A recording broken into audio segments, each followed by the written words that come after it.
আসি শান্তিছি শান্তিয়ে গরু ঘুরে আমার খিলেছি কল দিছি দিয়ে আমার রান্নাঘরে চুলে আম দিছি যে চুলের সাইড গামলা তুলছি খোরা দিয়ে হাতের মধ্যে গরম লাগে খোরাটা না গেলাম বলে অর্ধাগুলো উঠছে এগুলো খাইবি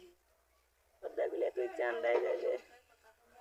আমি এটা মনে করি আর ফেলাই নাই ওখানে একটা চটের ছালা ছিল এর উপরে রান্নার উপরে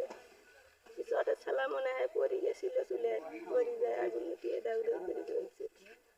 আমার এক যাও বসি বাড়িতে আসিয়ে দুয়ারে লাথি মারছে এই গেলাও শুতে আসি সত্যি গোল পোড়া গরু পোড়া গেল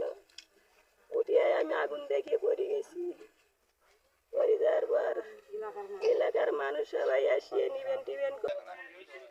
চুলোটা নেও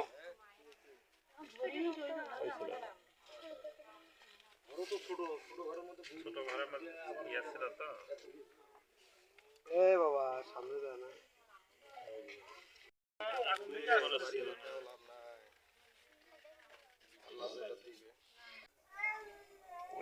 মানে ঘরটাও ভস্মীভূত হয়ে গেছে আমরা চাচ্ছি যে এই সমস্ত এরা এই এলাকার লোকজন বেশ চর থেকে আসছে বিলীন হয়ে গেছে চরে তো নিশ্চয় হয়ে জায়গা জমি সব বিলীন হওয়ার কারণে এখানে গরু বাছুর বিক্রি করে এখানে সামান্য একটু জায়গা নিয়ে অবস্থান করতেছে তার মধ্যে এই ক্ষয়ক্ষতি যাই হোক প্রশাসন এবং প্রশাসনের কাছে আবেদন থাকবে যাতে এই ক্ষতিগ্রস্ত পরিবার